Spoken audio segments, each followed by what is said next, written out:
자, 이번 이야기는 시청자 김양희님께서 이야기를 들려주실 거고요. 김양희님께서 오늘 해주실 이야기는요, 바로 미술 치료 과정에서 이상했던 한 아이에 관련된 이야기가 될 것 같습니다. 어떤 이야기일지 같이 한번 들어보도록 할게요.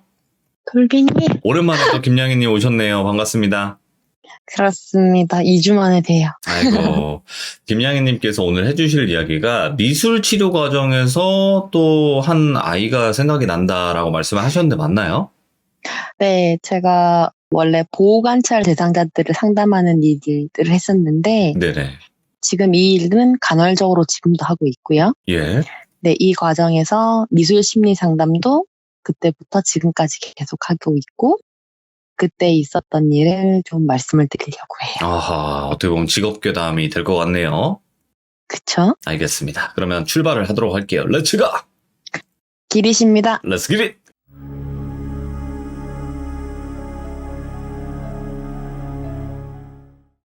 보호관찰이라고 했을 때 이 대상자들이 성인만 아니라 청소년들도 있거든요.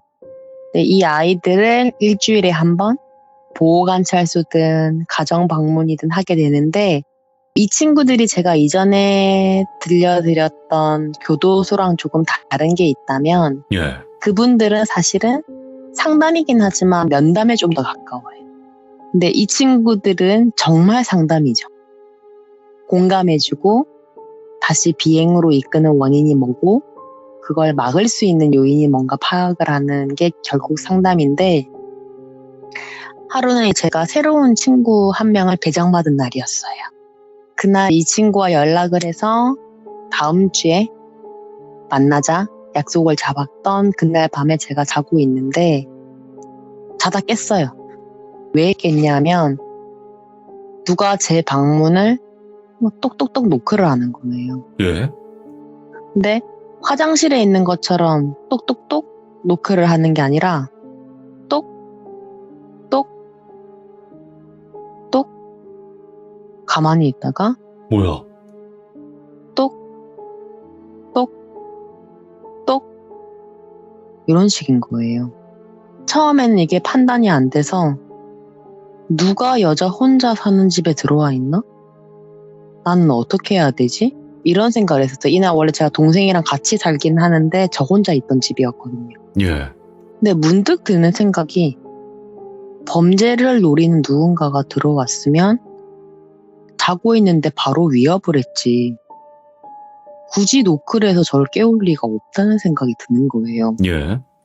이걸 이해하는 순간부터 잠이 확 달아나면서 온 신경이 그냥 문에 집중이 되는 거예요. 오, 예. 밤새도록 이 소리를 들었어요. 근데 참 대단한 게 그 와중에 또 잠이 들었어요.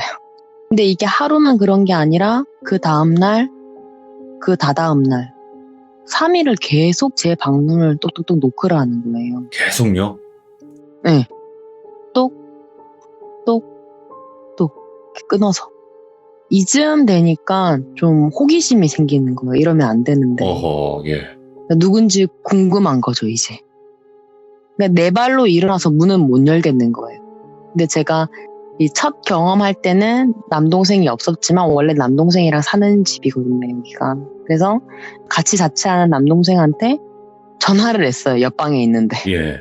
전화를 걸어서 누나 목마른데 다리에 쥐가 나서 일어날 수 없다. 그러니까 뭔가 말도 안 되는 소리를 한 거죠. 예. 근데 얘가 이제 방송에서는 말할 수 없는 그런 욕을 하면서 물은 가져다 주더라고요. 예. 가져다 주는데 문이 열리면서 저는 이제 노크의 정체와 마주한 거죠. 근데 문 앞에 하얀 한복을 입고 단정하게 쪽진 머리를 하시고 체구는 되게 아담하신 할머니 한 분이 녹색 보따리를 딱 들고 서 계신 분이에요. 근데 이 할머니가 문이 열리니까 천천히 걸어 들어오시더니 제 침대 아래 쪼그리고 앉으시더라고요. 뭐야? 예. 이게 침대 위에 있는 제 시각에서는 할머니가 쪼그리고 앉아있는 뒷모습만 딱 보이는 상태인 거죠. 예. 이날부터 저는 밤마다 노크 소리가 아니라 밤마다 제 침대 아래서 쪼그리고 앉아 그 녹색 보자기를 부스럭거리는 그 할머니의 모습을 보게 된 거예요. 예. 근데 이 할머니가 저한테 무슨 해코지 한 적은 없어요. 근데 물리적으로는 그렇지만 이 우리 집은 남동생이랑 저만 사는 집이잖아요. 그렇죠. 근데 그런 공간에 생판 처음 보는 할머니 영가가 나타나서 매일 밤 노크를 하다가는 방에 들어와서 쪼가리고 앉아서 그 보따리를 부스럭거린다? 예. 그거 자체가 경험하는 입장에선 정말 스트레스거든요. 있어서는 안 될 존재가 지금 내 눈앞에 있는 거니까. 이러다 보니까 전 피곤에 완전 쩔었죠. 네. 거의 잠을 못 자다가 마음치유센터라는 곳이 있어요. 심리 상담하는 곳인데 그 곳에서 초등학생 미술 심리 상담하는 날이었어요. 잠을 못 잔 상태로 갔죠. 해야 되니까. 그렇죠. 그날은 초등학교 2학년 여자아이를 상담하는 날이었어요. 이 친구 보고 사전 검사지를 이제 하는 기서 시켜놓고 혼자만의 생각에 빠졌어요. 누굴까? 그 할머니는 누군데 나한테 와서 이러시나? 무슨 말을 하고 싶은 거지? 예. 뭐 하시나? 라고 생각은 하고 있는데 솔직히 어느 정도 확신이 있었어요. 왜냐하면 이 할머니가 제가 좀 전에 말씀드렸던 것처럼 내가 새로 배정받은 그 보호관찰 대상 청소년? 딱 그날부터 나오기 시작했거든요. 아, 연관이 있을 거다. 그런 생각을 한 거죠, 저는. 오. 근데 만약 진짜 이 할머니가 새로 배정받은 친구의 그런 가정, 환경 이런 게 관련이 있으면 내가 이거를 확신을 가지려면 나는 앞으로 이틀을 더 잠을 못 자야 되냐? 이런 생각이 드는 거예요. 왜냐하면 일주일 뒤에 보기로 했었으니까 얘를. 만약 맞다고 치더라도 그 다음에는 어떡하지? 앞으로는 어떡하지? 이런 생각을 하고 있는데 옆에서 북? 쫙? 이러고 막 종이 찢는 소리가 들리는 거예요. 예. 그 소리를 듣고 제가 정신이 확 들어서 소리 들린 쪽을 봤더니 이날 그 상담 진행하는 초등학생 2학년이었어요. 이 아이가. 여자아이 있죠. 얘가 검사지를 막 찍고 있는 거예요. 사실 이 행동 자체를 특별히 이상하게 볼 필요는 없었어요.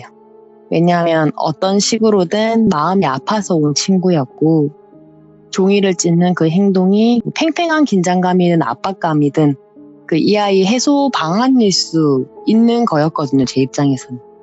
근데 문제는 이 아이가 그 행동을 하면서 저를 보면서 턱을 살짝 꺾여들고 눈을 탁 위로 치켜튼 상태에서 근데 저를 보면서 엄청 순수하고 환하게 웃으면서 손은 검사지를 막 찍고 있는 거예요. 쫙쫙 막 찍고 있는 거예요. 애기가 저를 보고 웃는데 검사지는 찍고 있는 거예요. 저는 이 아이를 가만히 쳐다보고 정색할 수도 없는 상황이에요. 상담을 해야 되니까. 그래서 저도 입은 웃고 있는데 눈은 막 파르르 떨리고 있는 거죠. 그거 어떻게 해야 되지? 이러고 있다가 제가 겨우 입을 떼고 했던 첫 마디가 재미있어? 그렇게 하면 어떤 게 재밌어? 선생님도 가르쳐 줄래? 이거였어요. 예. 그러니까 당시에는 안 돼. 그러는 거 아니야. 라는 식의 말을 하기 정말 싫었던 것 같아요. 상담한 입장에서. 근데 얘가 눈은 똑같이 저를 보는 상태에서 웃음기를 싹 거두더니 선생님 저한테 집중 좀 해주세요. 이러는 거예요. 그러니까 속된 표현으로 정말 쫄았어요. 어떤 느낌이냐면 곡성 영화에서 곽도원이 딸 자는데 들어가서 이불 들추면서 막 찾을 때 있잖아요. 그때 이 친구가 뭐 터냐 시방? 뭐 이런 대사를 하는 장면이 있는데 그때 분위기처럼 정말 쎄한 거예요. 선생님 저한테 집중 좀 해주세요. 제가 마치 딴 생각을 하는 걸 알고 있는 것 같은 거예요. 예. 정말 딱 그 느낌이었는데 그래서 제가 그 말을 듣고 그래 미안 선생님이랑 그림 그려볼까? 그래서 우리 집이랑 나무랑 사람이랑 한번 그려볼까? 이렇게 말을 했어요. 지금 제가 말한 게 미술 심리 하시는 분들은 알겠지만 가장 기본이에요. 이게 HTP 테스트라고 해서 집, H 하우스, 나무, T 트리, 사람, P 펄스. 이걸 그리기 위해서 심리를 파악하는 거거든요. 예.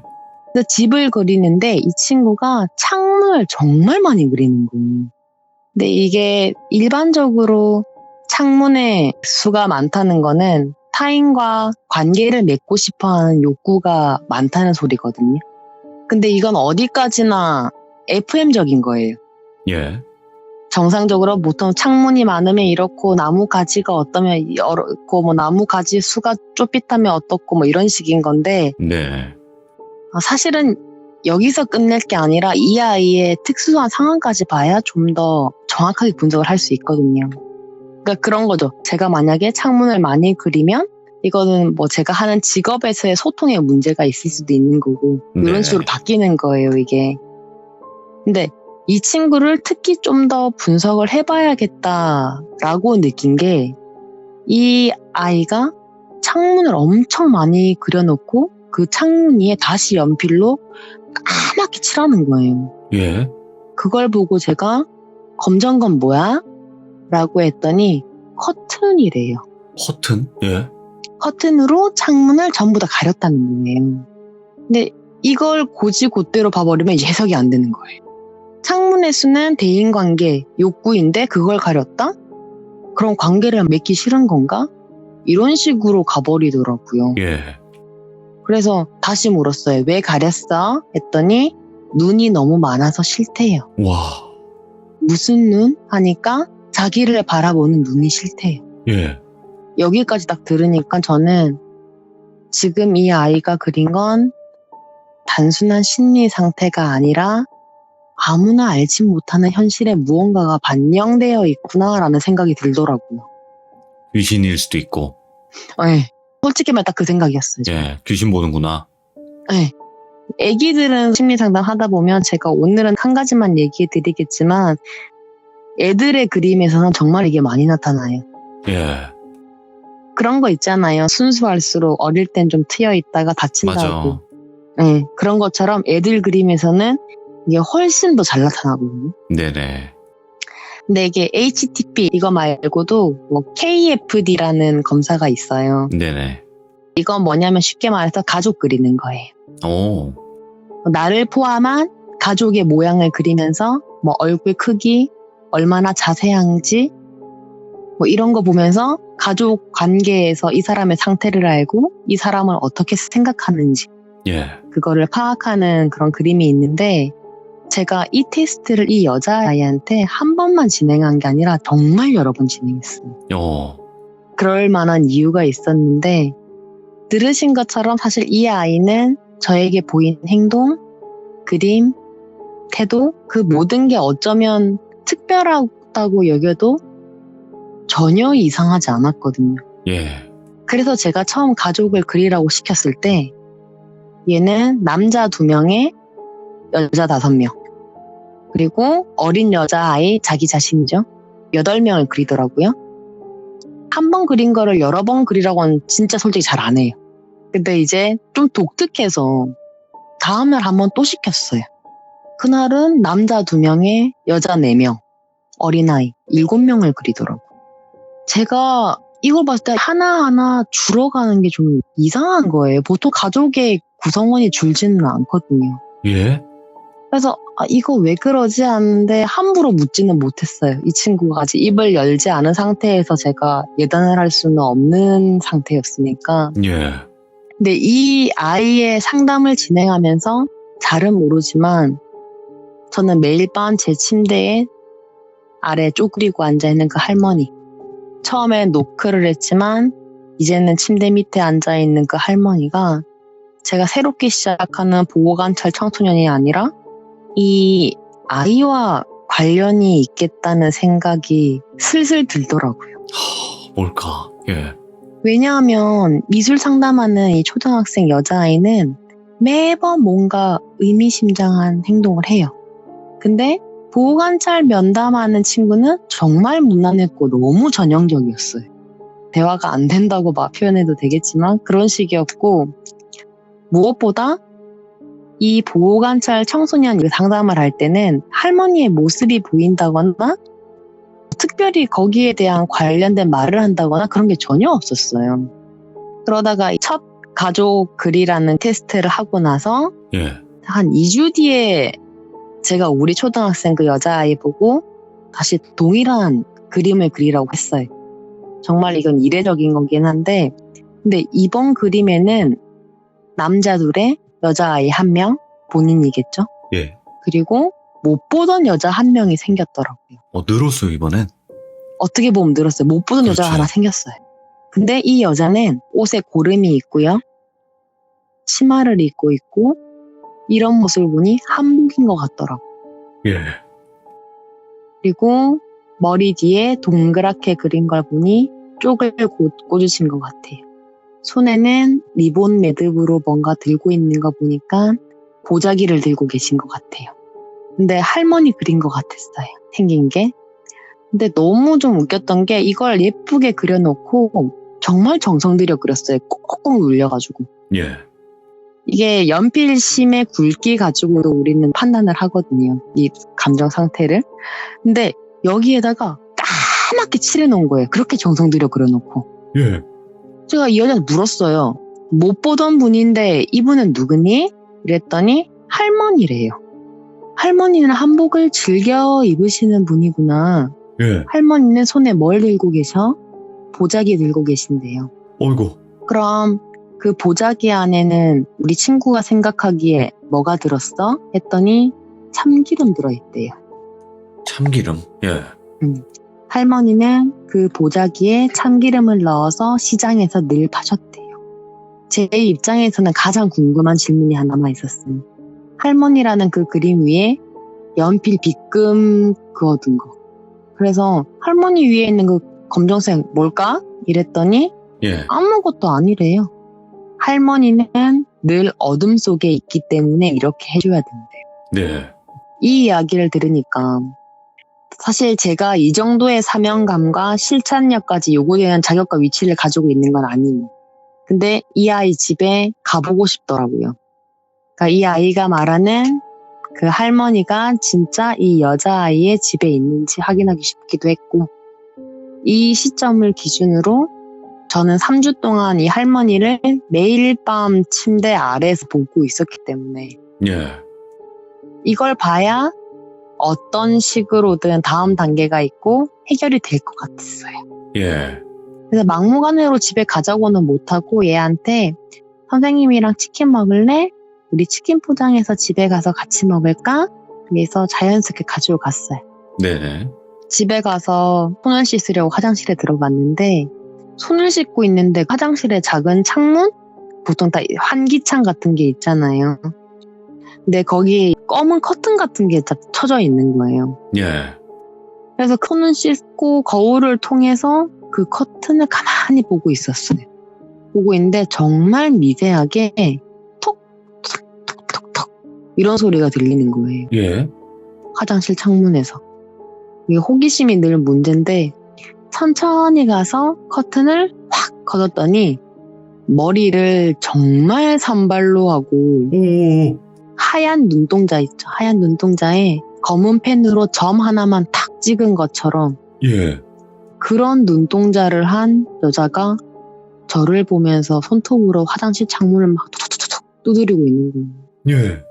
너무 놀래서 걷었던 이 커튼 바로 팍 닫고 화장실 나왔어요, 제가. 예. 우리 치킨 먹자. 뭐 어디서 먹을까? 이러면서 저는 이 집을 처음으로 한번 쭉 둘러봤는데 이 아이가 그림을 그릴 때 창문에 커튼을 왜 그렸는지 알겠더라고요. 와. 집에 창문마다 귀신들이 보여요. 많이 있어요? 정말 많았어요. 예.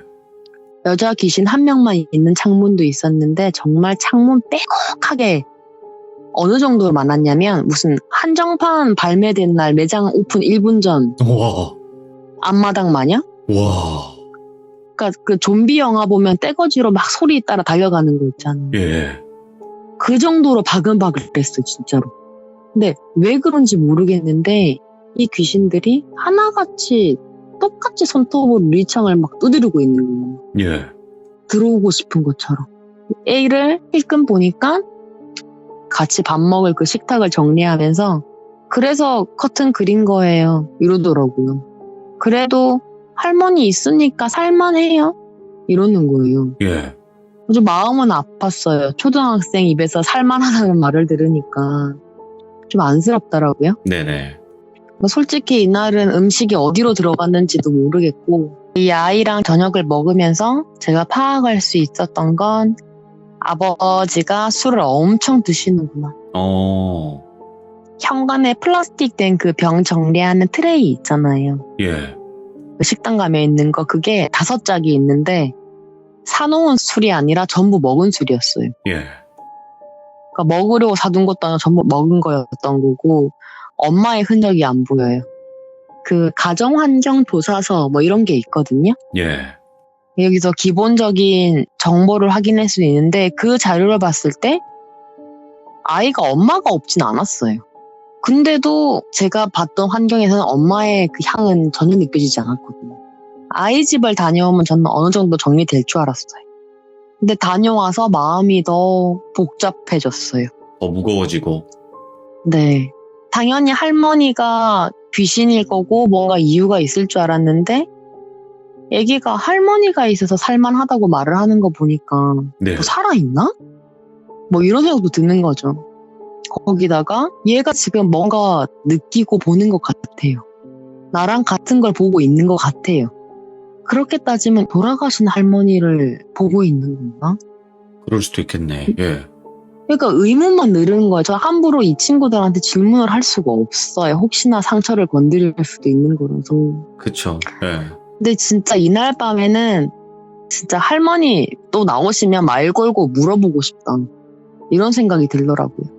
그날 밤에 눈이 떠져서 진짜 말이라도 걸어야겠다. 이렇게 하는데 몸이 안 움직이는 거예요.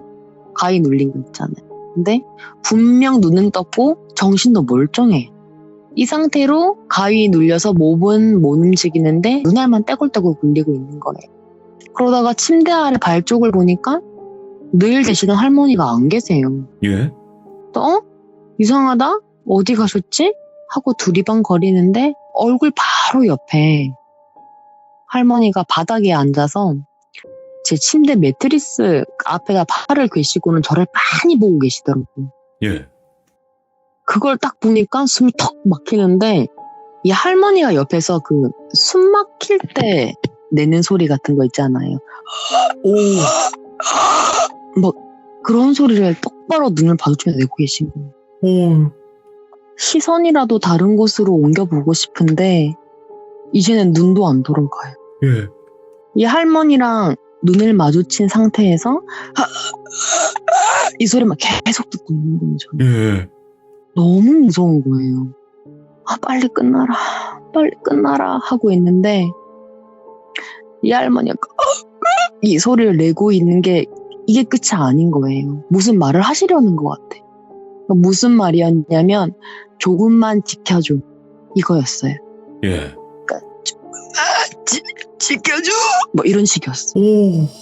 제가 쉽게 표현해서 이 말을 바로 말씀드린 거지 저는 이 말 알아듣는데 밤새 걸렸어. 와. 정말 말씀을 길게 하시고 막 힘겨워 보이는 거 있잖아요. 말할 때 예, 목이 그러네. 안 나와서. 그래서 조금만 지켜줘 그거를 밤새 겨우겨우 알아들었어요. 저는. 예. 정말 이게 많지 않은 제 경험상 생각했을 때 목소리를 내는 귀신이 굉장히 흔하진 않아요. 그렇다고 하더라고요. 예. 이것 자체도 약간 제가 느끼기에는 자기를 깎아내는 그런 느낌인 것 같아요. 예. 물건을 건드리는 것만큼. 근데 그 와중에 무슨 연유인지 목소리가 잘 안 나오시니까 알아듣는데 진짜 오래 걸렸어요. 예. 아, 지켜줘? 이 생각했을 때 이미 해 뜨고 있었어요, 진짜. 문제는 알아들었는데 무슨 의미인지 뭘 지켜달라는 건지 이해가 안 되는 상황이에요, 저는. 그렇긴 하죠. 예. 이러다가 이틀 뒤에 다시 그 우리 미술 심리 상담하는 초등학생 여자아이를 센터에서 만났어요. 제가 이 아이의 집에 갔을 때 여자의 흔적을 못 봤잖아요. 그 엄마의 흔적을. 예. 그래서 그동안 그린 그림을 가지고 이야기를 하면서 이 예쁜 언니들은 왜 매일 한 명씩 줄어들어?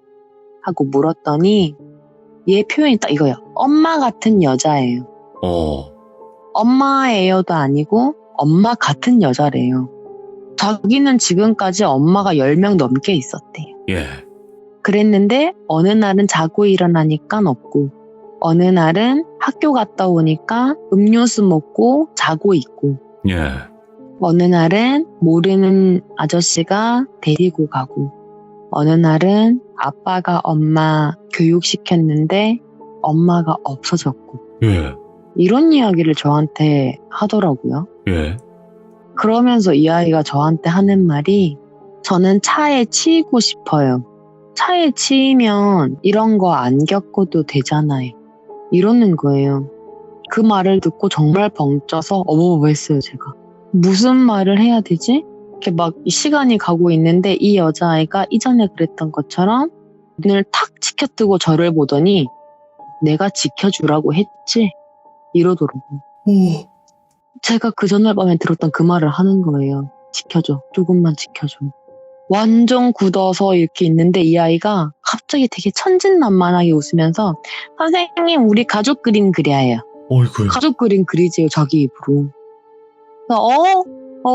그래, 그림 그리자. 그래서 가족 그리고 싶다고 하니까 그거 그리라고 했어요. 근데 그 엄마 같은 여자는 없고 남자 둘의 할머니를 그려서 이전보다는 그 여자가 다 없어진 거예요. 그 상태에서 제가 다시 시키지도 않았는데 또 한 장을 그리는데 거기에는 남자 한 명이랑 자기 자신 한 명, 이렇게 두 명만 그리더라고요. 예. 그래서 할머니는 안 그려? 이랬더니 할머니는 이제 없대요. 예. 할머니 어디 가셨는데? 이러니까 눈을 완전 동그랗게 뜨면서 저를 보더니 돌아가신 거 알면서 왜 물어요? 오. 할 말이 없죠. 나만 미안해진 거죠, 이제. 그치. 다 알고 있구나, 애는. 처음부터 알았던 것 같아요. 예, 그 커튼 예. 얘기할 때부터. 이날 이후로 가족을 그릴 때는 앞에서는 여자 하나가 한 명씩 줄어들었는데 이제는 똑같이 그려요. 남자 한 명과 여자아이 자기 자신 한 명. 한 달 정도는 제가 진짜 순전히 이 여자아이한테 몰입했어요. 다른 내 남자 아예 안 받았어요. 다른 내 남자 소홀히 한 게 아니라 아예 안 봤어요. 또 예. 신경 안 쓰면 할머니가 뭐라 하실 것 같아 겁나가지고. 예. 그러다 진짜 딱 한 달이 지났는데 제가 밤에 학교에 있다가 센터에서 전화가 왔더라고요. 예. 아이 아버지가 돌아가셨대요. 극단적인 선택을 하셨대요. 양쪽. 예. 예. 이 아이의 가족관계 서류를 봤을 때 오빠 한 명이랑 이 아이만 남은 거예요. 예. 오빠가 만 18세, 19세? 그래서 아이랑 둘이 살려고 했는데 어리잖아요, 둘 다. 그러니까 낳아주신 그 수많은 엄마들, 엄마 같은 여자들 중에 낳아주신 엄마 쪽? 그러니까 이모겠네요. 이분이 이 남매를 케어해 주시기로 했다고 하더라고요. 그나마. 네. 다행히 이제 멀지 않은 곳에 있어서 상담도 계속 진행했고. 그러니까 이렇게 이제 정리된다고 생각했어요. 이 아이가 좀 더 건강한 정신 상태를 가지면 된다고 생각을 했는데 얼마 안 있어서 제가 그 배달 음식 같은 걸 시켜 먹었어요. 예. 이 당시는 코로나 이전이라서 배달 음식 시키면 대면 결제하고 그랬거든요. 그렇죠. 예. 근데 음식이 와서 결제를 하려고 문을 딱 열었는데 이 이야기 초반에 할머니 나타났던 시기에 비슷하게 맞물려 상담했다. 그 보호관찰 소년 얘기 한 명 했었죠. 예. 그 아이가 서 있더라고요. 예. 이건 이상한 게 아니에요. 예. 학교 밖 청소년들이 배달 일로 알바비 벌어서 생계하는 거는 흔해요. 예. 다만 내가 문을 열었을 때 내가 상담하는 친구가 있는 게 조금 특수할 뿐이죠. 네네. 제가 놀랐던 건 그 아이가 선생님 안녕하세요 하고 인사를 하는데 뒤에 녹색 보자기를 든 할머니와 눈 하얗게 뒤집어진 할머니한테 팔목 잡혀있는 거품은 아저씨가 계셨던 거죠. 오.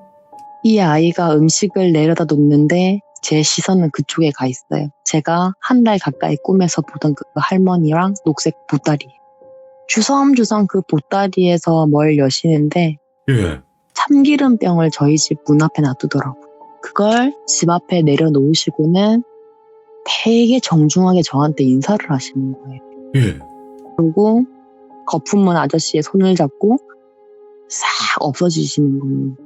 저는 그거를 봤지만 우리 학생은 못 봤잖아요. 네네. 배달 온 이 친구. 그래서 얘가 기다리고 있길래 음식값 주면서 야, 너 담배랑 술 하지 마. 밥 먹어. 이러고 용돈을 좀 지어주고 이 날 기준으로 그 다음날 바로 이 친구 상담이 있는 날이었어요. 그래서 얘를 만나서 이제 얘기를 하게 된 거죠. 예. 근데 제가 이 친구랑 미술 상담한 친구랑 연결 짓지 못했던 게 여동생이 있고 아버지나 뭐 어머니 한쪽만 계시고 환경이 적지가 않아요, 이 친구들한테. 그리고 상담을 하다 보면 청소년의 연령 범위가 20살에 가까울수록 청소년 기준으로 애들 마음 열게 하는 게 정말 어려워요. 그렇겠죠. 이게 뭔가 한마디를 던졌을 때 네? 아니요? 그냥 몰라요. 대체로 이래요, 나이가 네네. 많을수록. 그러다 보니까 전체적 맥락을 아는 게 너무 어려운 거예요. 근데 그 맥락을 잡으려면 시간이 오래 걸리고 전혀 상상을 못했던 결론이 나오는 거예요, 지금.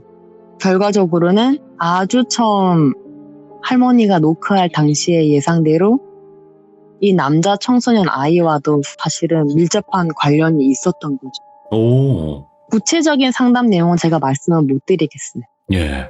이 아이의 프라이버시도 있으니까. 그렇죠. 그렇지만 네. 이 남자아이는 할머니가 거의 키우셨어요. 네. 그리고 이 친구가 좀 빗나가게 된 계기는 엄마들 전부 도망가고 또는 돌아가시고 그 와중에 할머니 돌아가시고 네. 아빠는 술만 드시고 이 친구는 어린데 희망이 안 보였던 것 같아요. 근데 이 친구가 다시 마음을 다잡게 된 계기가 아이러니하게도 아버지가 돌아가시면서래. 네. 아버지가 돌아가시니까 희망이 보이더래요. 여동생을 지켜주고 싶었대요. 할머니가 돌아가실 때 했던 부탁을 지키고 싶었다라고 네네. 어째서인지 저한테 배달 음식 왔던 그 다음날에는 이 얘기를 다 하더라고요. 예. 지금도 잘 지내는 걸로 알고 있어요. 어떻게 보면 참 그런 것도 있는 것 같아요. 귀신을 본다는 거, 그러니까 아이들이 부모님한테 처음에 얘기를 하잖아요. 이게 귀신을 봤다라고. 맞아요. 그쵸? 근데 대부분의 부모님들은 네가 잘못 본 거야. 뭐 무서운 거 보고 자서 그래. 이제 이런 식으로 넘기는데 김양희님은 좀 다르게 보시겠어요. 아이가 본다고 하면 진짜 볼 수도 있겠구나라는 생각을 또 하실 수도 있다고 보거든요. 왜냐하면 저는 방금 돌비님이 말씀하셨던 거를 겪었어요. 그러니까 그러니까 다르게 볼 수밖에 없죠. 또 그리고 누구보다 잘 아시겠죠. 이 친구들이 보이는 게 저도 보이니까. 다만 조심스러운 거죠. 왜냐하면 이 서류로 적혀있는 게 전부는 아니니까. 그렇죠. 이야, 안타까운 이야기이기도 하네요. 그래도 네. 저 입장에서는 뿌듯한 이야기였어요. 이 친구가 마음을 다잡았어. 그러니까 그것도 다행이기도 하고. 근데 김양희님은 그 사운드를 연구하시는 건지 모르겠는데 너무 무서워. 그러니까 진짜 최대 현실과 비슷하게 하신 거잖아요. 가끔 연습은 해요. 가끔 실제로 그때 들었던 거를 이게 맞나? 내가 들었던 게 이 소리가 맞나? 이렇게 해보기는 하는데 근데 확실한 건 있어요. 이렇게 따라 하셨을 때 그냥 따라 하는구나 생각이 드는 거랑 따라 했을 때 이거 조금 기분이 이거 안 좋다 좀 이런 생각이 들면 더 진심으로 하신 것 같아요. 그때 당시 상황을. 찝찝해. 느낌이 전달되면 저는 성공한 겁니다. 진짜 찝찝해. 그래서 제가 이 말씀 드리는 거예요. 찝찝하니까 진짜구나. 오늘 김양희님 또 이렇게 이야기 열연을 하시면서까지 들려주셔가지고 다시 한번 너무 감사드리고 고맙습니다. 감사합니다. 고맙습니다. 네, 고맙습니다. 네. 그래요. 세상에는 수많은 사람들이 있다고 생각을 합니다. 그리고 어릴 때부터 정말 또 귀신을 봐오는 사람도 분명히 있다고 생각을 합니다. 하지만 그 귀신을 본다는 거를 또 함부로 확정을 지을 수는 없어요. 그 사람이 진짜 귀신을 보는 걸지 잠깐 보는 걸지 모르는 거기 때문에. 그리고 또 이런 일들도 있다는 거 여러분들도 알고 계시면 좋을 것 같습니다. 시청해주신 모든 분들 감사드립니다. 고맙습니다.